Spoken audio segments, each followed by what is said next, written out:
Hey everybody, Foley here. Welcome to the weekly news recap for the 28th of April to the 4th of May 2025. So, this week, we will get to the GTA6 being delayed business later, but right now we're going to look at some other stuff. So, there was a Sony State of Play this week that was centered entirely around Borderlands 4. There was like a 20-minute gameplay thing and then a little bit of a trailer, and then we got jump scared by Randy Pitchford's awful haircut. Obviously, skip all the way ahead to the actual gameplay sections, showing off a couple of characters and different things. What's kind of interesting for Borderlands 4 is how Destiny-like it's become. There's a lot of different movement abilities. There's gliding that you have in Destiny as well. You have a speeder bike kind of thing. A lot of the abilities pushing you into third person and stuff like that is very Destiny-like.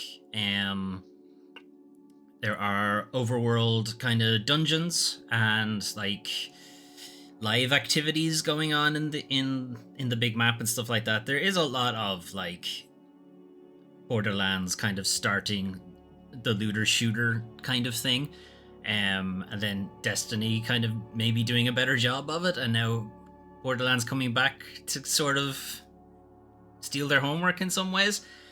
Destiny not doing great, obviously, right now, but that's entirely to do with how they've architected the game rather than anything else.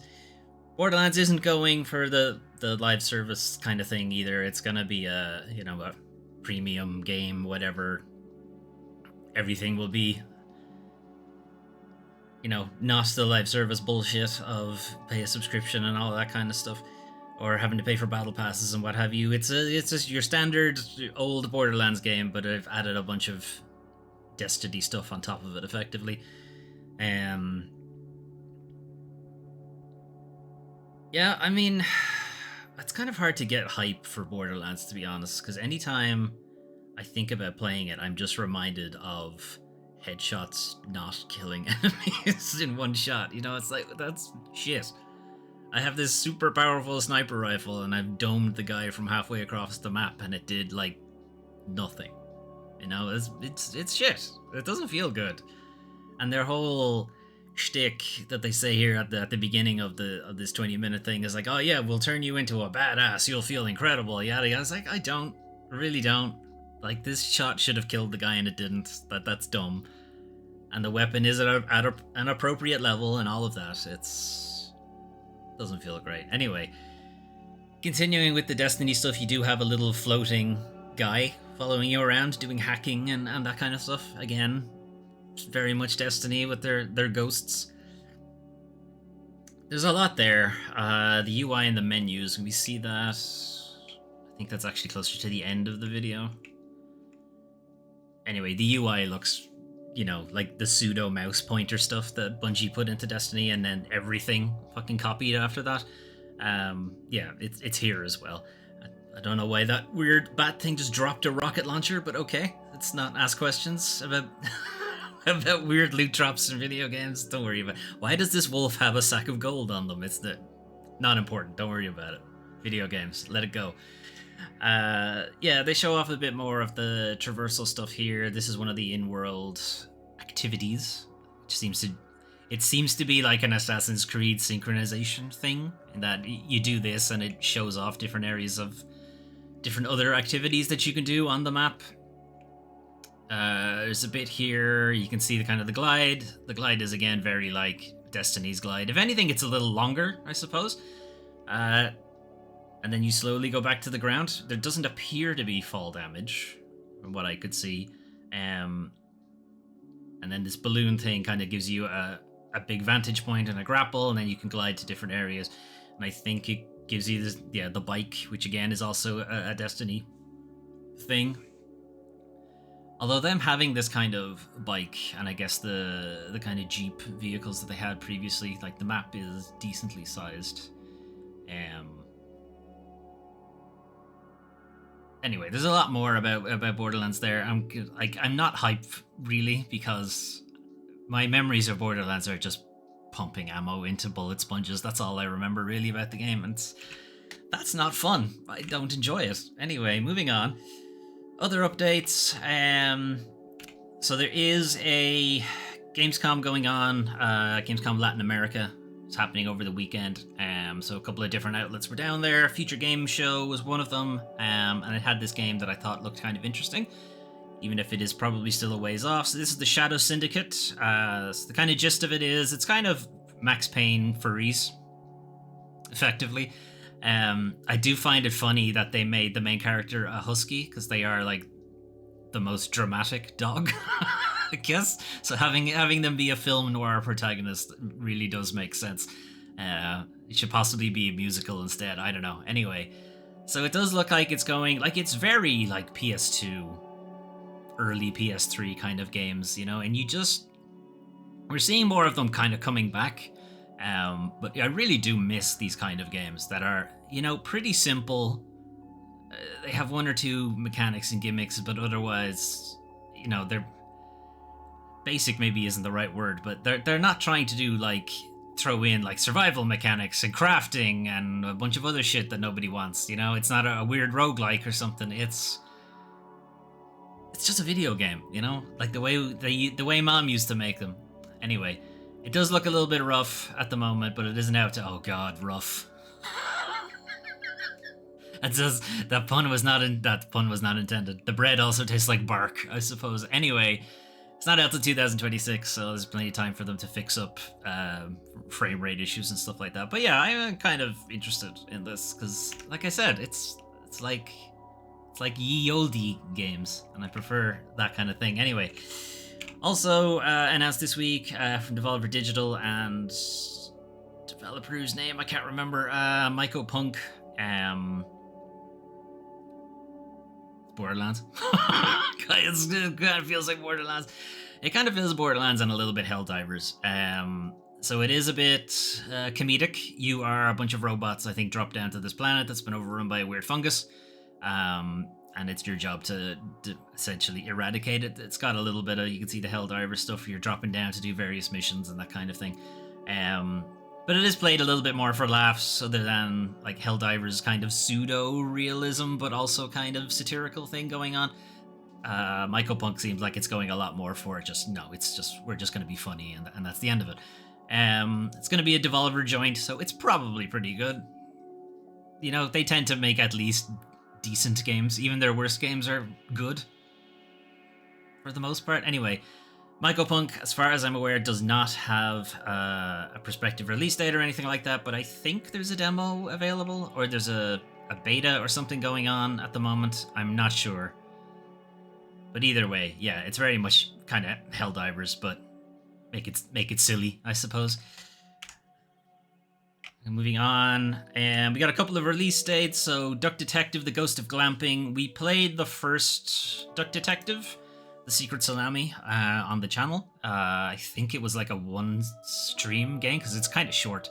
It's a lot of fun. There's a lot of heart in it, personality, and I did appreciate the puzzles, even if they were maybe a little too simple. And I appreciate that they're called deductions because he's a duck. Anyway, the new one, The Ghost of Glamping, 22nd of May. It's also going to make its way over to console, which means the first game, The Ghost of Salami? No, that's a different game. The Ghost of Tsushima is not The Ghost of Salami. No. The Secret Salami and The Ghost of Glamping will both be available on console on the 22nd of May as well. So currently, Secret Salami is PC only, and I think it's on Switch. I'm not sure. It's definitely on PC because that's what we played it on. But hasn't been on other consoles as far as I'm aware. So it will be making its way to PlayStation and Xbox, as well as the new game, Ghost of Glamping. It's not clear if this is a longer game than the first one. I'd imagine probably not. I have a feeling that they're happy with that kind of 4-ish hours or so of gameplay. It's kind of interesting how quickly they turned this one around, because Secret Salami didn't come out that long ago. So if their plan is to like build off the engine that they already have and just put out new episodes, in fact, new cases and stuff like that, I think would work. It's a pretty good idea. Anyway, moving on. Other release date. This video may be inappropriate for some viewers. Anyway, Wushang Fallen Feathers is some stage in July, I think. So this is a Soulsy type thing. There are a couple of Soulsy type games that have a bit of a Chinese myth, Dark Souls thing going on with them. This is one of them. Wushang Fallen Feathers, your main character is infected with some sort of demonic curse thing that is slowly turning them into a monster, but you're going to use whatever abilities it's giving you to take out some of the other monsters before, you know, you fully succumb to it or whatever. And then who's going to take you out? I don't know. Anyway, this is one of the bosses. The Bride, I think, is what she's called. It's the something bride. I don't remember what the something is. It's like the perfect bride or something like that. It's like, I don't know. I think she could. We could make some changes here. Anyway, and then there's a little bit of gameplay shown off there. I mean, it's a Soulsy thing. I mean, I do like this kind of Souls games. It's just you have to. Yeah, it is perfect, right? Okay. Anyway, I guess my concern is that a lot of Souls games, Soulsy type games, Souls like kind of take in the it should be really fucking hard part of the Souls games. They don't really take in that you should also be able to. It should be fair, and two, it should be cheesable, I guess. And I feel like a lot of other Souls games are just like, no, fuck you. We're just gonna make it hard and just get good. Whether I feel like the Souls like this, while the community does say, you know, fuck you, get good, the games themselves don't. You know, they are very much figure out a way to win. Whatever it has to be. If you're gonna cheese them, it's fine. I think Sekiro was really good for that because it was like the prosthetic thing. Like almost every boss had a decent counter in your prosthetics. You just needed to figure out which one it was. And Sekiro is pretty hard. Like, anyway, I guess I'm talking more about kind of the more janky Souls-like games like Thymesia or Is the Fallen, or I don't know. I feel like there are some other ones where it just feels like they just made the game hard and that was it. You know, there was no attempt to like kind of balance it or, you know, give the non-get good players, give them a chance to figure out how to beat some of these enemies. Anyway, we'll see if Wuchang is one of them or if it's a better balanced Souls game like Nioh. Like Nioh is a well-balanced Souls game. I feel it's hard. It's still it's harder than some of the Dark Souls games, but you can still figure out how to win, I guess, is my way to put it. Anyway, this Bride has gotten a lot more perfect now. Anyway, moving on, I just want to confirm what the release date is. It's a deluxe edition that has a lot of different costumes and weapons. July? Yeah, okay, 24th of July for Wuchang Fallen Feathers. Then we got a couple of little delays, and yes, we do have the GTA6 delay. I'm going to get to that. It's in industry bullshit. There's a reason why it's in industry bullshit. We'll get to it. But other game that's been delayed again. I don't know how many times this game has been delayed. Lost Soul Aside was meant to come out end of May, I think, and has now been pushed out to later in the year. It's like August, I think it's been pushed to.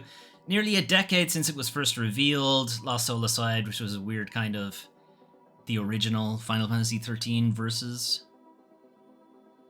trailer, really, rather than what it ended up turning into. Plus like Devil May Cry, plus a bit of the end of Kingdom Hearts 2 and a bunch of other stuff. Anyway, it was still set to debut later this year, but it's going to be a little bit longer now. To match the standards Ulta Zero, the developer, have set for ourselves, we are going to take some additional time to polish the game. Fine. There's so many fucking games coming out, take your time. So yeah, it was planned to be end of this month, but is now going to be the end of August instead. I'm sure this is a coincidence and they're not like trying to avoid it, but Night Rain, the Elden Ring co-op thing, also comes out at the end of May. I doubt it was a I feel like there's no real. I guess there would be some crossover. Like I would play Elden Ring and I will also play Lost Soul Aside, so there's some crossover there. But I've no interest in Night Rain.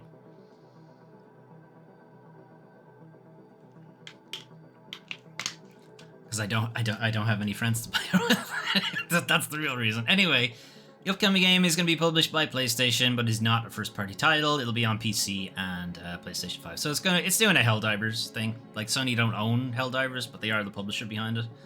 So the same thing here. They'll publish Lost Soulside, but they're not. They don't own the IP.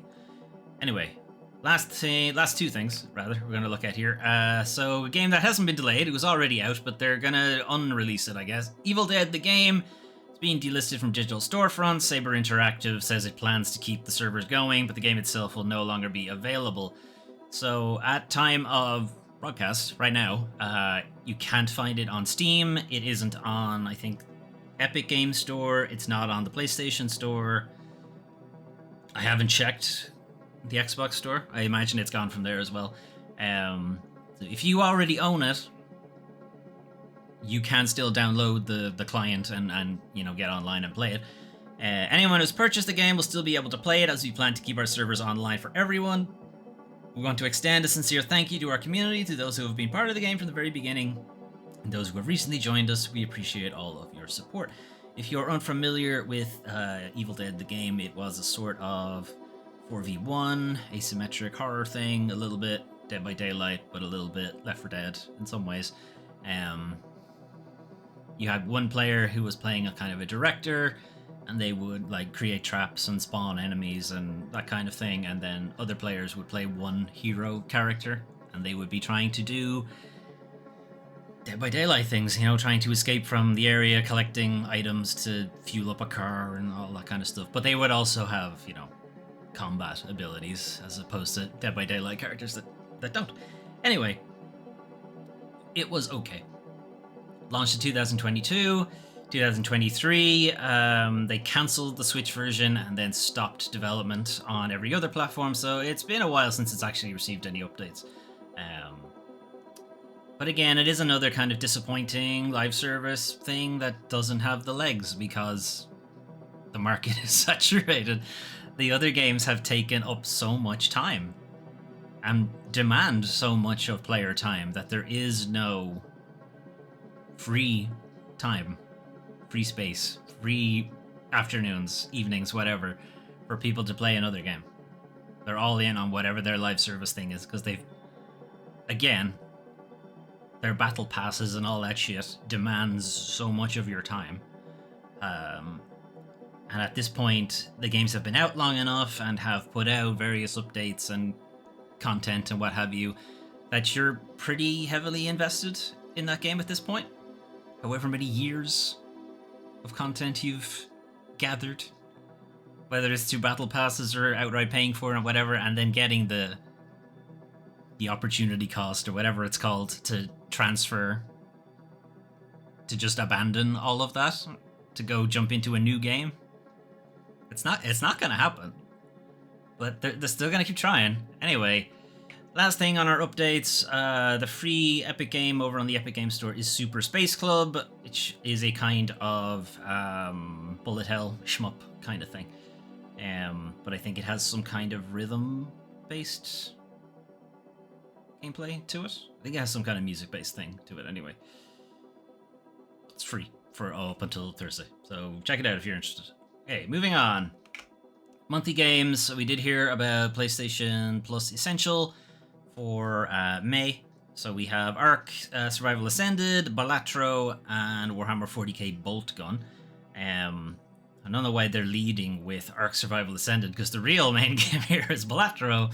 This, of course, was Game of the Year of the Game Awards, and has similarly won a great many awards over the video game industry. If you're not familiar with it, Balatro is ostensibly a poker game, but it very quickly starts to become not a poker game as you start playing illegal hands in poker, and jokers can give you like different skills and different effects on your poker hands and stuff like that, and you end up racking up like ridiculous scores and money and what have you. And it does have a kind of roguelike thing to it, but kind of the more somewhat insidious nature of Balatro is just how kind of addictive it is to play, because it is just very well presented. Everything feels good when you play it. The feedback you get from whatever ridiculous combo of cards you've now created, like, it feels really good, and that's both a good thing and a bad thing. It's like really good design, well done, but also I can't stop I can't stop fucking playing the game, so it's, you know, it's good and bad. Anyway, good game. Try it out, but like, do keep in mind that you might not be able to play any other game when you do. Ark Survival Descended, despite how cool this picture looks, is nowhere near as cool as its key art. It is a survival game where somehow it's set in the future, but also there are dinosaurs. Don't worry about it. Form a tribe, tame and breed hundreds of dinosaurs and other primeval creatures. Explore, craft, build, fight your way to the top of the food chain. We're already at the top. Men are already at the top of the food chain. Anyway, it's a survival thing. Anyway, yawn. I'm sure it's fine. It's just that kind of game just doesn't interest me. Warhammer 40k Bolt Gun is a big kind of throwback to like very old boomer shooters, like not even boomer shooters, older than that. It's like Dooms and Quakes and what have you. It's fun for like the first couple of levels, and then just gets a bit too samey, in my opinion.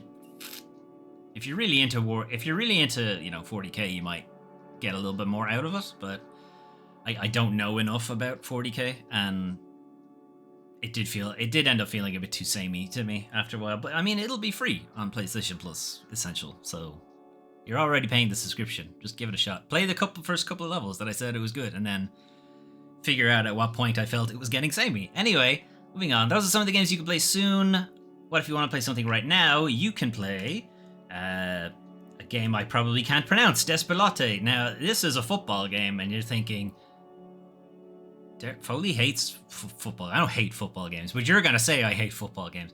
Anyway, it's not really a football game.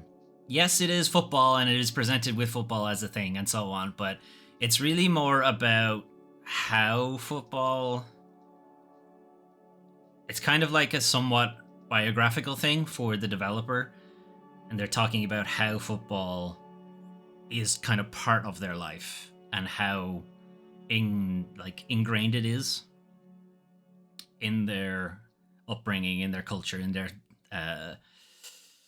country that I can't remember where it is. They're from somewhere in South America, as far as I'm aware. But I mean, you could nearly drop the same thing in Ireland, in the UK, in like a lot of countries where football is a big deal. You will have like friendships based around people who you play football with. You'll be, if you're just messing about with a ball, sometimes it's not even a game you're playing or what have you. And again, I'm not really into football, but it could certainly get the same kind of childhood stuff that where football is somehow still involved. Anyway, did I do a good job of selling that? Probably not. Anyway, Despelote, you'll probably hear a little bit more about this in like Games of the Year talking things, because it does have that kind of vibe to it. Anyway, that's Despelote. We have, I'm not sure if it's pronounced that way, by the way. Anyway, moving on. Shotgun Copman, complete change of tone. Anyway, Shotgun Copman, Devolver Digital, my friend Pedro, developer and stuff. It is a kind of Super Meat Boy, kind of twitchy platformer kind of thing, but you have a gun, but you're using the gun both to kill enemies and also to actually traverse the environment and stuff like that. The demo was a lot of fun, if quite hard, not unlike Super Meat Boy. It is a pretty tough game, some of the later levels. Early levels, yeah, you can kind of muddy your way through it, but yeah, later levels you're gonna need to know what the fuck you're doing. And there is a little bit of a trial and error thing to it, because you can't really see the level up ahead. You'll just be dropped into it and have to figure out what you're supposed to do, and you will almost certainly not figure it out the first time.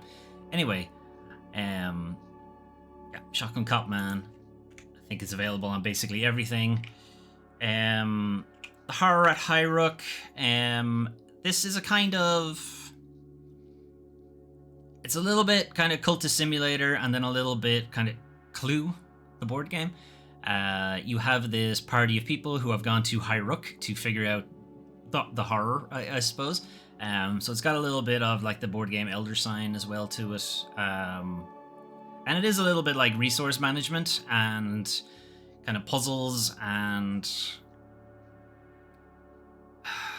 it's kind of hard to explain without just saying go play Elder Sign and you'll probably figure it out. Like it does have a lot of that board game to it, but it does also have a lot of like cultist simulators thing where cards with timers and cards will do things if they're put into particular orientations or if they're put into particular zones on the board and stuff like that.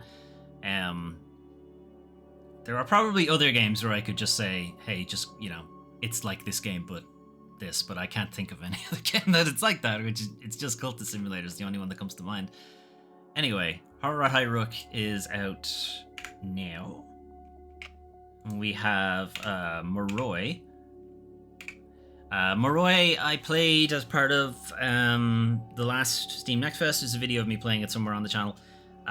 It's a lot of fun. It's like a kind of top-down adventure type thing, and it's kind of equal parts horror as it is kind of comedy in some ways. Like, it is surprisingly funny.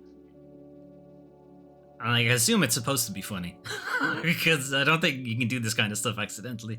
But I really enjoyed it. I really dig its vibe, and I think my only issue with it is that the combat feels a little bit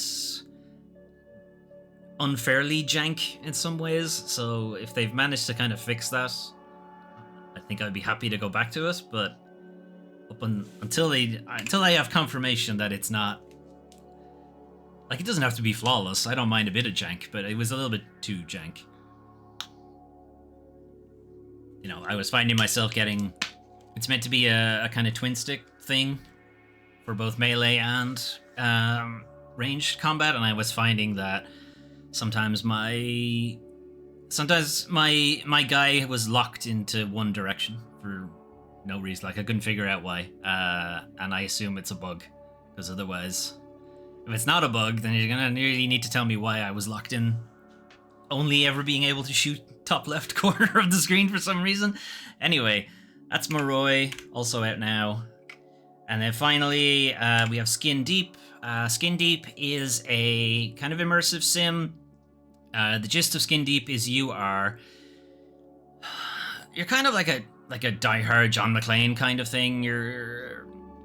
So you are ostensibly like the security on board this ship, and it is invaded and taken over by like these kind of like terrorist guys. And it's your job to kind of go around the ship, take out these guys. I didn't mean that literally to go around the ship, but okay. Take out these guys and rescue the hostages. And the hostages are cats. Your bosses are cats. Not unlike real life, I suppose. But yeah, it is kind of... It's meant to be going for an immersive sim thing, so different systems all playing off each other. You can do the stealthy and the shooty approaches and all that kind of stuff. But also on top of that, it's just funny. Like, it is like kind of cartoon humor. It's stuff where you like jettison yourself out the airlock only to come flying in the other airlock. Like, it's that kind of dumb shit. Enemies dying and their head gets put in a fishbowl and all this kind of stuff. Like, it's dumb, but in a good way. Anyway, that's Skin Deep. Unfortunately, though, it is now time to talk about the worst part of video games, the video game industry. So I've mentioned it a couple of times already, but GTA6 has been delayed. Put on your surprised face, because it seems like practically everybody assumed it was going to be delayed. Now, I'm gonna point out that I did say that when the initial release date was mentioned. I said, the initial release window rather was mentioned. I was like, no, it isn't. There's no fucking way it's gonna be there. Anyway, so big shock and surprise, GTA 6 has been delayed into next year. It's gonna be now May at some point. So like, good news and bad news. Good news, GTA 6 has a release date. Bad news, it's been delayed by like 6 months, or more probably. So Grand Theft Auto 6 is now set to release on May 26th, 2026. Lots of sixes there. Anyway, needs this extra time to deliver at the level of quality you expect and deserve, which is pretty, basic reasoning for time. Yeah, for reasons games get delayed.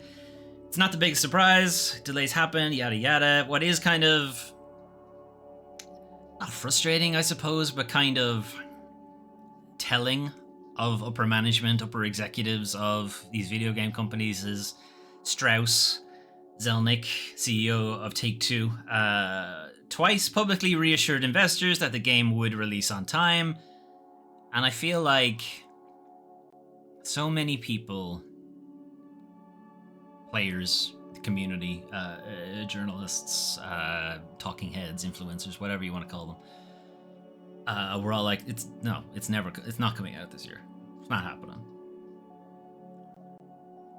And for him to like reassure investors, like the whole thing about like, what do they call them? Investor calls and quarterly earnings reports and stuff like that. Like, it is illegal to lie on those. Now, whether anybody ever gets done for doing it or not, I don't know. Probably not. But like, it's, you know, you are meant to like, it is illegal to lie to investors, mislead investors, stuff like that. So on one hand, you could say that maybe Strauss assumed it was going to come out later this year, and he had fully confident, which he said a couple of times, that it would come out later this year, and was telling the truth at the time. You know, being able to prove that somebody was lying about something like that is extremely difficult to do. So you're gonna have to kind of take him for his word that whatever, they've only come to this decision later on. But it's Jason Schreier from Bloomberg, who was talking to Rockstar developers, anonymously, of course, said that this delay was going to be inevitable. From his sources at Rockstar, developers were always under the assumption that the first release date was a joke. There's no way it was coming out. It was no way it was ever going to be released at that time. But that is, of course, at odds. The publisher's past statements, which is Strauss saying that it was definitely going to come out. So who do you trust in those kind of things? Anyway, it is the first time they have set a concrete date. Up until now, we've only had kind of a broad release at some stage in the second half of the year, which caused some consternation in the industry. There was a lot of release date chicken with, you know, game developers not wanting to release their game at the same time as GTA6. So you're seeing a lot of games being pushed into either July or into next year, essentially, to avoid GTA6. And I guess the ones that have pushed their game into next year are now gonna have to go, oh no. And the ones who push their game early, you might see them delay it again now, just so it'll slip into the second half of the year. This is traditionally in and around Christmas is when a lot of games get bought. Whereas the summertime, not that many games get bought, typically. Anyway, we'll see what comes of that.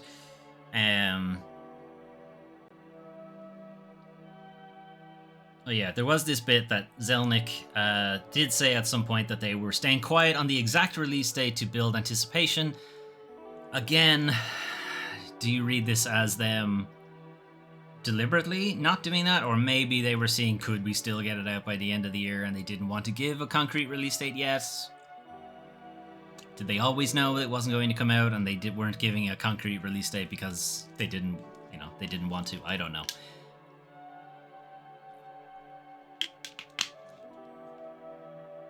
I guess we'll see. One kind of point that was made, I think it was Jordan Midler from Video Game Chronicles, who pointed out that this. Oh no, sorry, it was somebody replying to him actually who pointed it out that this delay of GTA 6 has just cost tons of people's jobs. And not people at Rockstar. Like, this will cost people who have delayed the game on the assumption that GTA 6 would come out. And now when GTA 6 comes out in May, at the same time that they push their game to, it will, you know, impact sales on those games. And that is often an excuse for layoffs. You know, game didn't sell, didn't make expectations, didn't reach sales expectations. Now, whether or not it's true, it's still used as an excuse to lay off people. So it is possible this one delay that is frustrating if you were really looking forward to GTA 6. But I would again point out fucking hundreds of other games you could play in the meantime. Don't worry about it. People who should be potentially worried are people whose games are coming out then, because it may affect their job. Anyway, don't worry about Take-Two though. They still have like Borderlands 4 coming out later in the year. I'm sure that'll still make them plenty of money. Moving on. Speaking of the games media and people losing their jobs, fandom blows up Giant Bomb. So, Giant Bomb, the video game outlet media thing that's a bunch of lads just having a bit of fun, and has been for a long time. Something to kind of look up to from other media journalists. We want to kind of do the Giant Bomb thing. Kind of seems like it's going to be going away. Anyway, so Giant Bomb's future is uncertain following a showdown with parent company Fandom. If you're not familiar with Fandom, it is the people responsible for the really shit video game wikis that are out there. That's Fandom.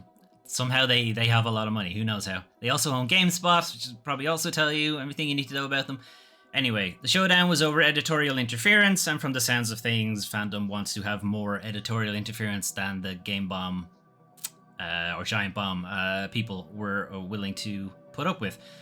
So Dan Rickard announces on a recent live stream that he would no longer be appearing on the Giant Bombcast. Jeff Grubb confirmed on social media this week that he's no longer with the company. So it's still not clear if Dan Rickard is actually still with the company. He's just not going to be on the podcast, or what. Jeff Grubb has left the company entirely. On top of that, collaborator Mike Minotti has also not going to be doing any more work for Giant Bomb. So Jeff Grubb saying that was a dream come true, but knew it wouldn't last. Mike Minotti, needless to say, I will no longer be contributing to Giant Bomb. I am furious with the way execs have treated him being Jeff Grubb. This is after there was a pause in Giant Bomb streams earlier in the month, which was uncharacteristic and no particular reason given for it, just that there would be a pause. There was also a takedown of one of the Giant Bombcast videos from YouTube after the host kind of took the piss out of Fandom. And then fairly recently, Dan Rickard in a live stream, like last couple of days, said he wouldn't be appearing on the podcast anymore. So that's good. That's good shit. Anyway, Fandom, for their part, are saying that there will be a strategic reset and realignment of our media brands. We have some creative ideas for the future of Giant Bomb that we're actively working on that we'll be able to communicate more about soon. What? Like, you need to communicate about it now. Because people are not buying it. They're not buying your part of they're not buying your side of this argument, basically. So if you, whatever your great ideas are, you need to start showing what they are. Anyway, most of their personalities or what have you are either not appearing on public-facing stuff or simply don't work for the company anymore. The wiki company, so Fandom, the wiki company whose business model of monetizing free contributor pages with autoplay video ads and other intrusive website practices has led many communities to depart its network. It's true. Anyway, purchased Giant Bomb and GameSpot in 2022. Less than a year later, instituted cuts to both sites. Fandom's ad business faced scrutiny following an analytics report that questioned the brand safety, which is something they took the piss out of in that YouTube video that was taken down. Anyway, some of the content the company was running ads against across its user-generated wiki pages. Because they're user-generated, there's going to be some shit. Some shit that requires moderation on those pages, and there were ads running against them, which obviously brand partners would not be okay with, and that's the brand safety thing. Anyway, Fandom's a shitty company. Let's put it that way. Even at the time when they did buy it in 2022, the original creator of Giant Bomb left the company like the week after or something like that, so clearly there was a problem there. I thought it was in this article. It must be in a different one. Anyway, that's not all the bad news, because Polygon also being sold to a shitty company. I suppose Giant Bomb wasn't sold to a shitty company so much, it's just gutted by one. Anyway, Vox sells Polygon to Valnet in a blow to video game market. So Valnet, who owns Collider, The Gamer, and Game Rant, great, has effectively purchased Polygon from Vox Media, and it does look like Vox Media are planning to leave video games in general. Fine. Fuck off. This is how you're going to treat it. Anyway, a significant amount of staff have reportedly been laid off, which includes their editor-in-chief, Chris Plant. So you're getting rid of your editor-in-chief is not a good look. That suggests that some bad things are coming. Anyway, Polygon was considered one of the most successful media outlets in games and will now have a reduced ability to report on the games industry and to connect players with developers. Reduced ability is like no ability, possibly. Anyway, Chris Plant was kind of contacted and did make a social media post, but to effectively say that I won't be talking anymore about the sale because I wasn't involved. Again, selling your outlet and then not involving the editor-in-chief in the sale is also not a good look. Also suggests some shit is on the way. Anyway, staffers from seemingly every department were affected, so like reporters, writers, producers, editors, even the guides team, and so on.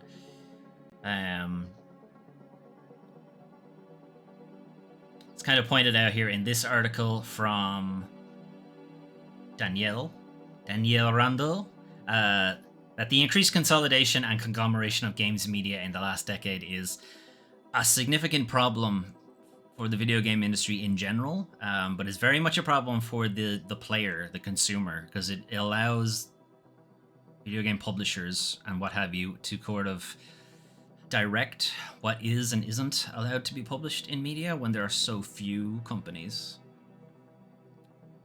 covering it. A diversity means that they would have to cater to all of them, but when there's only like 4, it's pretty easy to just tailor your output, I guess. Anyway, Fandom acquired GameSpot in 2022. We already talked about it, what they've done to Giant Bomb. IGN acquired the Gamer Network, which is Games Industry, Eurogamer, Rock Paper Shotgun, a bunch of other ones, and then what they've done, that just gutted a lot of them, laid off a bunch of writers, disappeared a lot of good publications as well. And now we have this with Polygon going to Valnet, and Valnet already has a bunch of video game related outlets, so it's like, this isn't good. This is bad. This is a bad thing. It's fewer outlets, and it's either like what exactly they're going to do with Polygon and Giant Bomb. I have a feeling they're going to turn them into like just a guide thing, a guide churn warehouse, because it gets better clicks.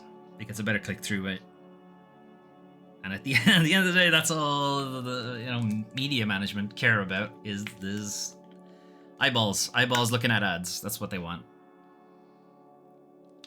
It doesn't matter what the content is. That's why they're also okay with it being generative AI, because they don't actually care what the content is, as long as it gets people to click on it. Anyway, the future will probably be a bunch of these websites that are all saying pretty much the same thing, because they're all using ChatGPT. And then there'll be a bunch of independent journalist houses like Aftermath, like Palette Swap, like Second Wind, those kind of things, that will more than likely be subscription-based, paywalled, or something like that. So like the really important stories will be seen by fewer people, which isn't great. Anyway, moving on. Speaking of not great news. Anyway, EA reportedly lays off over 300 staff, cancels new Titanfall game again. It's like the 4th fucking Titanfall game they've cancelled. Anyway, a year after laying off 5% of their workforce, which is about 670 employees, EA has now laid off even more, 300-ish additional jobs, between 300 and 400, and has also cancelled a number of in-development projects, including what was going to be a new Titanfall game. So according to Jason Schreier, Bloomberg, again, so the reason we were even able to kind of get Jason Schreier from Bloomberg's reports, because Bloomberg is also a paywalled publication. So a lot of these outlets, Eurogamer, Video Game Chronicles, Aftermath, and so on. Maybe not Aftermath. Because they're ad focused and don't have like a subscription paywall. I mean, Eurogamer does have a subscription, but it's not paywalled. Anyway, we're able to get that information basically, and it's disseminated across a bunch of different websites, you know, and it's accessible. And if that's going to be turned into whatever AI content farm thing, and the only way then to access it then will be to either pay for Bloomberg, and I'm not going to do that because Jason Schreier's output is a very, very small part of Bloomberg. You'll then be relying on stuff like Aftermath, like Second Wind, and so on. We were talking about to get that info, and if that again is also paywalled, it's just going to be seen by fewer people in general. Like, I do feel like if you like the publication and you want to support them, that you should pay the subscription. But by its very nature, a subscription is going to limit how many people will get to see the thing. That's just how it works. Anyway, getting back to the EA thing. So about 100 of those cuts will come from Respawn, which are the people behind Apex Legends, Star Wars Jedi games, and also the Titanfall series. These layoffs will be in service of driving future growth. So it's not because they're not making money. It's because they're not making all the money. Again, as usual. You don't need to grow. It is not necessary. This is purely a Wall Street bullshit thing of you must always be growing or you're failing. Like the shitty capitalism thing. You're making plenty of money. Plenty. We'll get to it at the bottom of what exactly the salary is for some of these executives. You're making plenty of money. It is not necessary to do these layoffs. You're only doing it so you can make more money.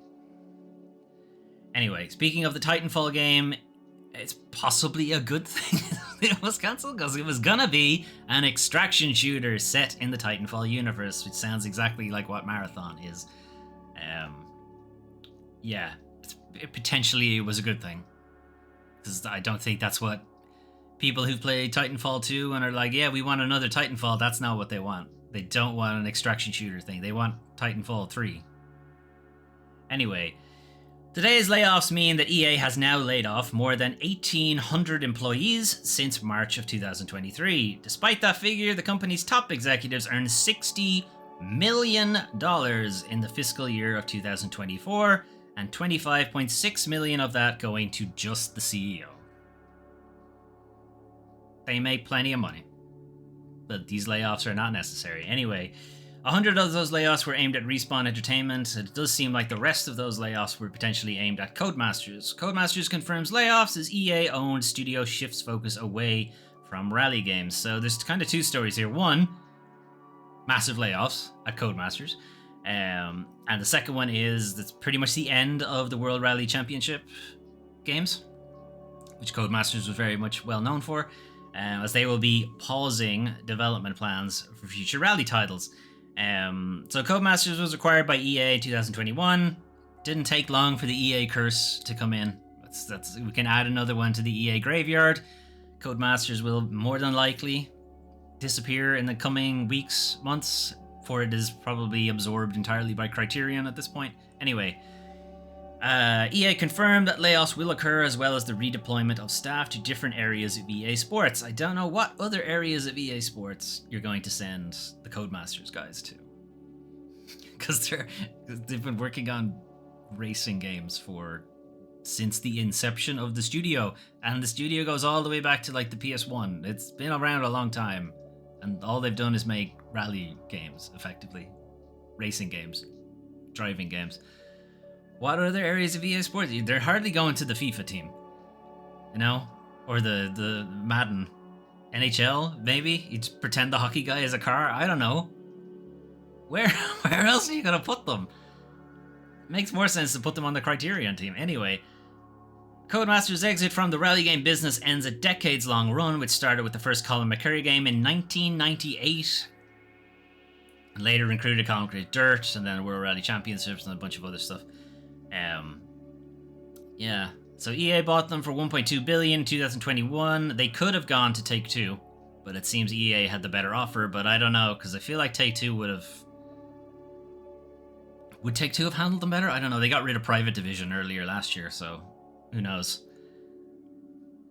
Anyway, what was kind of a little bit more frustrating is when they bought Codemasters, it effectively brought a ton of racing game series under one house, because they already owned Criterion, so like Burnout, Need for Speed were already in there. And then they were effectively adding World Rally Championship, Grid, Dirt, Colin McRae stuff. You know, just really focusing way too many racing series under one publisher meant, you know, one of those series is getting dropped. Like, there's no way they're going to be able to handle all of them. But they fucking did it anyway, and they did it because they wanted to enable it to release new racing experiences annually. How'd that work out for them? Because I don't think they fucking did it. And also, how have EA not learned this lesson? How many times we gotta teach you this lesson, old man? Annualized releases, people don't want them. Literally, the only one it works for is FIFA, I think. And even with that, people are grumbling about how shit it is. Because they don't give their developer enough time to actually make any decent changes. Anyway, in 2022, I actually missed this part. In 2022, Codemasters' Dirt team was already integrated, and so they're already part of Criterion in some places. Anyway, some of the recent releases in Formula 1 and World Rally series have reportedly struggled commercially as well, which I'm sure is also a reason why they've stopped doing it. But again, this annualized releases shit is one reason why. There doesn't need to be a new Formula 1 game every year. It's not necessary. I'd argue there does not need to be a new FIFA game every year either. You could just update the fucking rosters. That's it. But they keep doing it because it fucking prints money. Alright, anyway, moving on. Speaking of printing money, I guess, Xbox console and accessory price increases begin today, which was Friday, I think.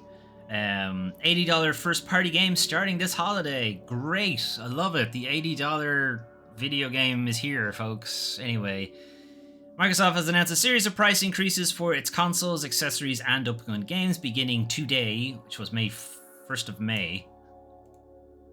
Just Thursday. Anyway, it will begin launching some first party games at $80 this year. Which games? I don't know, because as far as I'm aware, Xbox doesn't have an announced first-party game for later in the year. Now, we can speculate. Could be Fable. I suspect Fable is a 2026 deal rather than later this year. That's Doom, I guess, but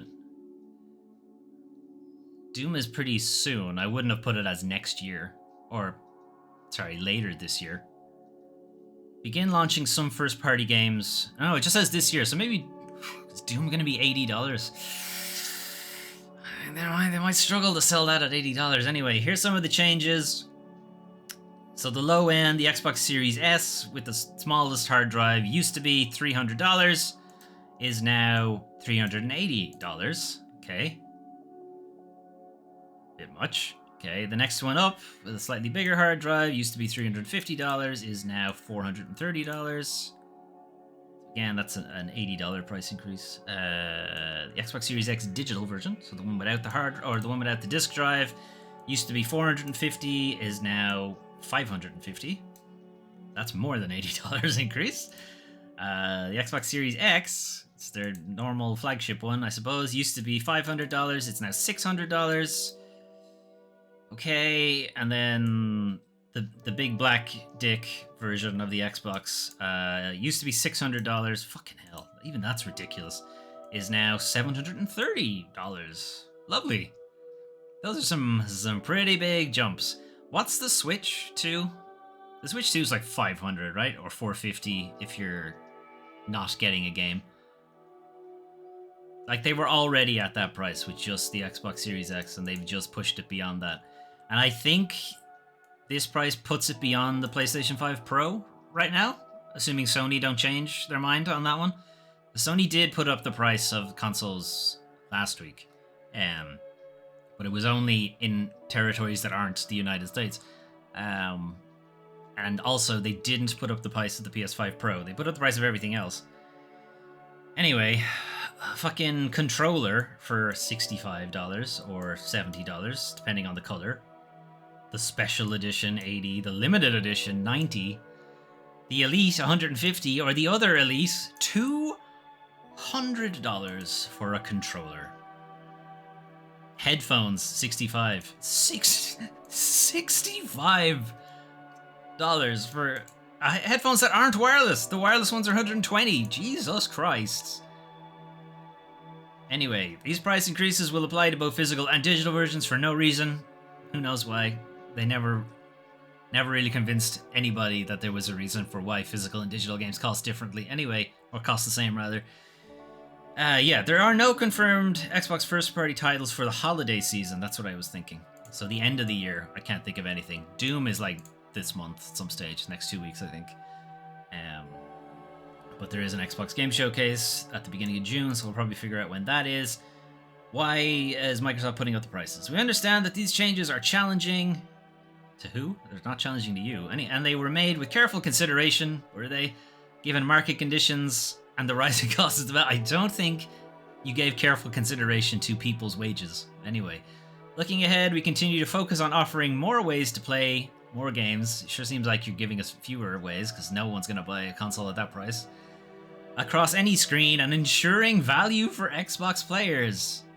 $70 for a wired headset. Ensuring value. Okay. It is kind of... So there was an earnings report from Microsoft, I think, earlier last week, I think, where it was saying that their hardware sales are down. And I feel like these kind of prices aren't exactly going to bring them back up, guys. Anyway, allegedly this is because of tariffs. I don't know why these tariffs are also affecting Europe, because we're not in the United States. I mean, a lot of the reason is, and you will probably see this from other talking heads talking about the tariff situation. If they were to just fully implement the US tariff on whatever, this would be like $1,000 more. It'd be like $1,500. And they know, like, as much as they're going to struggle to get somebody to pay $730, they're really, really going to struggle to get someone to pay $1,500 for the console.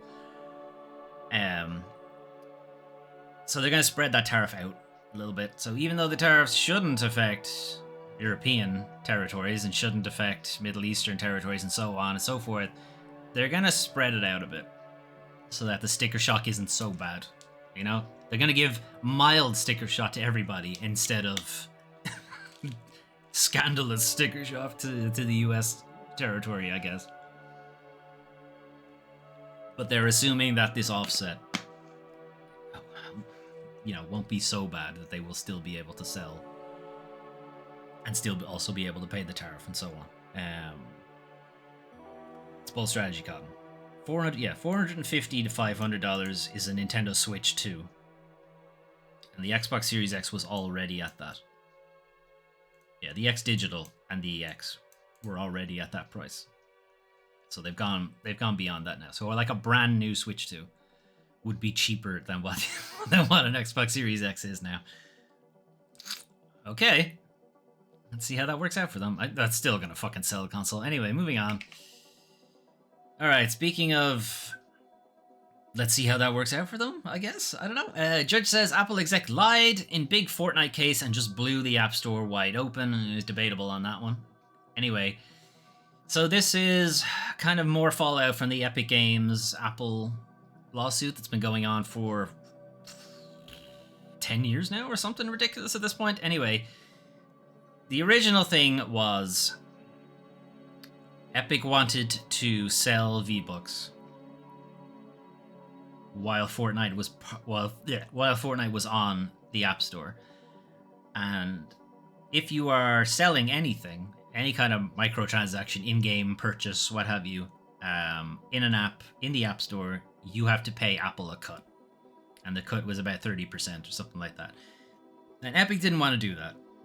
So they implemented a workaround in Fortnite that essentially sent the user to a website where they could then buy the V-Bucks there, and they would argue that it got around the Play Store thing because technically it's not in-app, so it's not an in-app purchase. Anyway, Apple were like, no, that still counts. You still owe us 30%. And there was a big argument about it, and as part of the argument, Apple delisted Fortnite from the iOS store and banned their developers from Xcode, which is the development platform that you make your apps on, and so on and so forth. And this eventually ended up in a lawsuit between Epic and Apple over Apple effectively running a monopoly and extorting developers. And the judge largely actually came down on Apple's side for a lot of it, because I forget what the exact argument was, but it was like they were ensuring walled garden effectively, but they curated well, etc., etc. But one thing they did point out is that Apple does have to make a third-party payment option available. So Apple can no longer take a cut from purchases made outside of apps, and has blocked the tech giant from restricting how developers can point people to third-party payment options. So that was part of the ruling. The issue was that Apple didn't fucking do that. Like they just straight up didn't do it. So on top of the ruling that you need to like implement this right fucking now, they're potentially going to tack on, this is also contempt of court, so have fun with those charges as well, which is like a federal issue on that place. Anyway,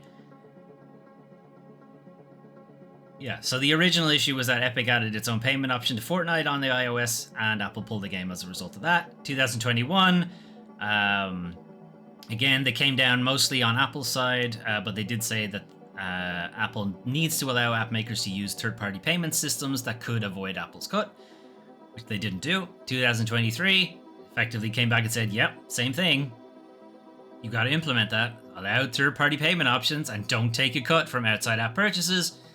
Epic alleged that Apple never did that, and effectively the results of the latest case is that, yeah, they didn't. So they're going to get a big old slap, basically. That Apple thought this court would tolerate such insubordination was a gross miscalculation. Apple willfully chose not to comply with the court's injunction. It did so with the express intent to create new anti-competitive barriers which would, by design and in effect, maintain a valued revenue stream, a revenue stream previously found to be anti-competitive. So, you know, stop fucking about and do the thing you were told to do. It's kind of somewhere elsewhere in the thing that Tim Cook was told that they were violating a court order by not implementing these things, and effectively was told by other advisors to just ignore the court, which I guess is not good advice. Anyway, Vice President of Finance Alex Roman outright lied under oath. Internally, Philip Schiller had advocated that Apple comply with the injunction, but Tim Cook ignored Schiller and instead allowed Chief Financial Officer Luca Maserti and his finance team to convince him otherwise. Not great. Not a good look for you, Tim Apple. Anyway, Apple must now immediately comply, even though they were supposed to immediately comply in 2023 and in 2021, but they didn't fucking do it. Anyway, for Epic's part, Epic CEO Tim Sweeney was somewhat of a shit-eating social media post, but if Apple extends the court's friction-free Apple tax-free framework worldwide, we'll return Fortnite to the App Store worldwide and drop current and future litigation on the topic. Okay. From Apple's standpoint, they're like, no, fuck you, basically. We strongly disagree with the decision. We will comply with the court's order and we will appeal. We will comply with the court's order and we will appeal. Now, we'll see, because you've had quite a few years to comply with the court's order and you haven't done it. So we'll see if they'll actually do it. The problem, of course, is there is no criminal punishment, I guess, for doing this. It's all just a fine. And Apple has all of the money in the world. Effectively, they can just eat the fine and continue to maintain their monopoly. Why bring this up? Because it's like a mobile thing. It's not really something I usually go into all that often. It's because practically every video game platform, console platform, shop has the same anti-competitive thing. They all have the same 30% cut. If you buy gems in whatever live service game you're playing on PlayStation, PlayStation gets a cut. If you buy it off Xbox, Microsoft get a cut. If you buy it off whoever, I think the only people who don't get a cut is Valve. Actually, no, that's not true. They do. They also get a cut too. I don't think there's anywhere that doesn't take a cut. And that's because there is no real viable third-party independent seller of microtransaction stuff. There's always going to be somebody. There's some middleman, usually. And the vast majority of developers and publishers don't have the money to go up against Apple, Google, etc. So they're not gonna. They're just gonna eat the cost. Either eat the cost or push it on to the player, which is usually what happens. The 30% just gets added on top. For Epic's part, they have, after this, come out to say that for developers, if you put your game on the Epic Game Store, mobile games, they'll effectively give you all of the revenue for the first million. And then after that, they'll take a 12% cut. So Epic already had come out on this to say they only take a 12% cut on the store. They don't take the 30% that basically everybody else does.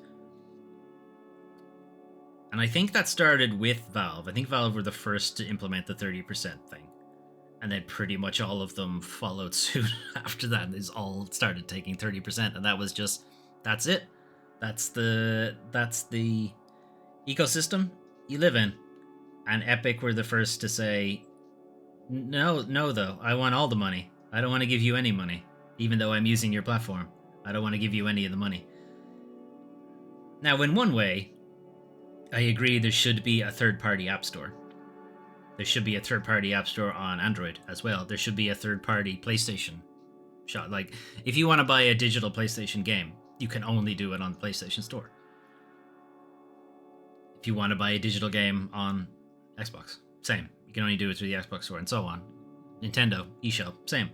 The only place you can do it. That's a monopoly. That's a de facto monopoly.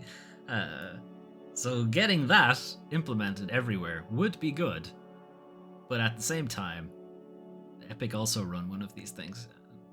The only reason they get away with it is because the PC market does have third-party key resellers and stuff like that. It's a bit of a grey market, maybe a bit of a dark grey market kind of thing, but it does exist. They have a little bit of wiggle room there. Valve has a little bit of wiggle room because of it. Because the Epic Game Store exists, good old games, GOG exists, and so on. Sony don't really have that excuse. Microsoft don't really have that excuse. They'll probably point at Game Pass, or probably say that their games are available on PC, and then therefore they have the wiggle room there. Probably. Sony potentially can say the same thing. Now that they've started putting their games on PC. Nintendo can't. Nintendo don't have that wiggle room. Anyway, moving on. So this is kind of more of a fuck you, Ubisoft, more than anything else. Anyway, Prince of Persia: The Lost Crown sequel teased after incredible milestone. So despite Ubisoft effectively having washed their hands of Prince of Persia: The Lost Crown pretty much as soon as it came out, despite all of that, despite its just complete dropping of the ball, it went on to sell like 2 million, something like that. Just recently hit a 2 million milestone. Prince of Persia: The Lost Crown is very good. It's excellent Metroidvania. I think it has some annoying difficulty spikes in the combat, but as a platformer, it's amazing. Anyway, accumulated over 2 million players and so on.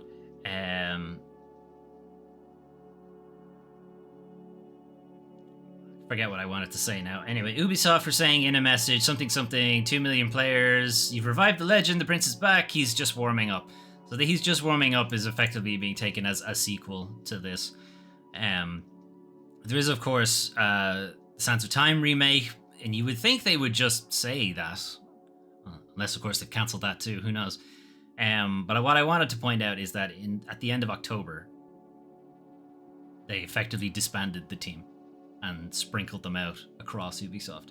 So the team that was responsible for this game, that's crossed the 2 million milestone, that you felt it necessary to celebrate and want to greenlight a sequel for, you are now going to have to extract them back from the studio. Or they're going to give it to a new team, and the new team won't have had the same vision as the original team, and so on. Like, it's like Ubisoft, you routinely just shoot yourself in the foot. And it is very hard to... It's very hard to not have some schadenfreude, but also I would like a sequel. I'd just rather it wasn't Ubisoft delivering it. Anyway, we'll leave Despelot to play, I guess, in the background. Anyway, that was your news for the 28th of April to the 4th of May, 2025. So we did have the Borderlands State of Play. It was okay. I've played through some of the Borderlands games with a friend. I've never managed to get like 3 people to do like the proper 4-player co-op thing. And I refuse to play with randos, so I'm never probably going to get that. But my memories of Borderlands are all just... How long have I been shooting this boss now? You know, why is he still not dead? What the fuck's going on? It's like, it's not even hard. It's not like I'm dying and having to retry it or something like that. I'm just dodging his attacks, shooting him in the weak spot. He still takes a solid like 5 minutes to die. This is boring. You know, this is fucking Tom Clancy's The Division again. You know, the guys that you've been anti-material rifle shot straight to the head does like a fraction of damage. It's like, well, what are we doing? Can we go back to the games where... Can we go back to the third-person shooter, even first-person shooter, where a headshot meant death? Can we go back to that, please? I mean, Destiny has bullet sponge enemies as well, but like its regular enemies tend to die in like 1, maybe 2 headshots. And if it's done by a big enough gun, it's usually 1 headshot. And it's like, that feels good. It feels good to like take the time to aim, get off a good shot, hit the guy in the head. That's meant to feel like, yeah, boom, headshot. Like, there's a reason it's a meme, you know? And having that not transfer over to a shooter of all things is just deeply frustrating. And that's kind of why I just don't get into bullet sponge shooter games. It's just that this is boring. Enemies should die in at most like 4 shots. At most. I shouldn't be fucking pinging the guy with sniper rifle headshots for 5 minutes and him still not being dead, you know? As for their whole, oh, you'll feel like a badass, never. I've always felt like I'm punching like a sponge, basically. Like Otto, when he's like, is this something a sponge would do? And he punches the wall and like nothing happens. Anyway, that was Borderlands. GTA6 getting a delay again. Is no surprise, but the kind of knock-on effect it's going to have on the industry is going to be a big shit show. And that is a little worrying. Giant Bomb and Polygon all in the same week, being effectively gutted and killed.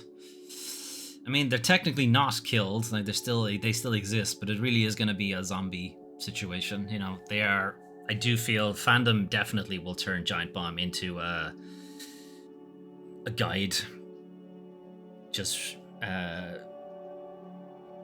just a guide space. I really don't think they're going to, continue the kind of fun stuff the Giant Bomb put out. Polygon had a lot of really good hard-hitting journalism. Now, I didn't showcase it on the channel because their site refused to agree to my cookies policy. Just kept throwing up the cookie banner. Anyway, This is why I didn't put it on stream, because I would just be having to close cookies every 5 seconds. But otherwise, the site did put out some good stuff, and it is very disappointing that it was just so casually thrown away to an owner that's just not gonna continue to do that kind of, like, they already got rid of most of the staff and the editor-in-chief. Like, Polygon's effectively done. Like, it's not going to be the same. Anyway,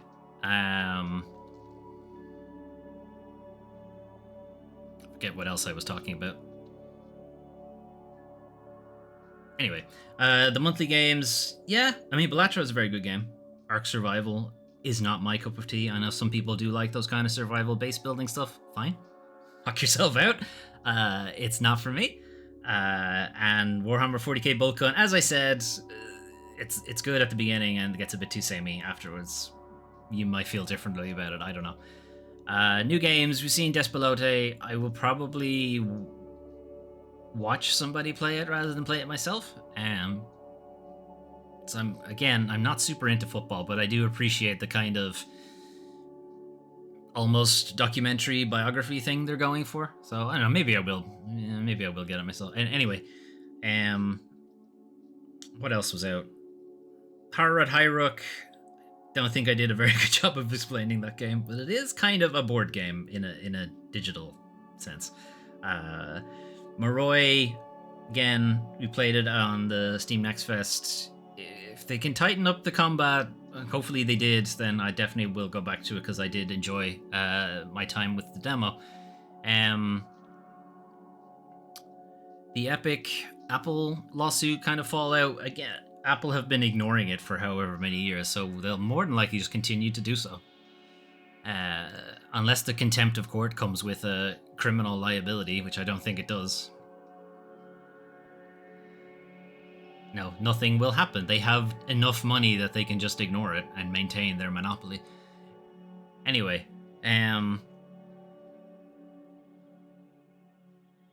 it's kind of funny when I talk about these things, and then it's like 5 seconds later, I don't remember what the fuck I was talking about. Anyway, off stream, I have played and finished Ghost of a Tale. Ghost of a Tale was a crowdfunded thing off Indiegogo. It is, I guess it's kind of a stealth game, but it's also sort of like it's nearly a point and click, to be honest. Like, it's got a little bit of an adventure game thing going on to it as well.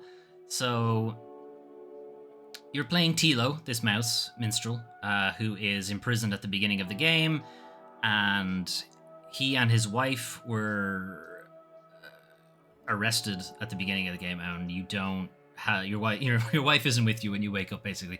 So you're trying to escape from this castle, from this keep, and try to find your wife. I do find it kind of interesting because the game is set in actually a pretty small environment.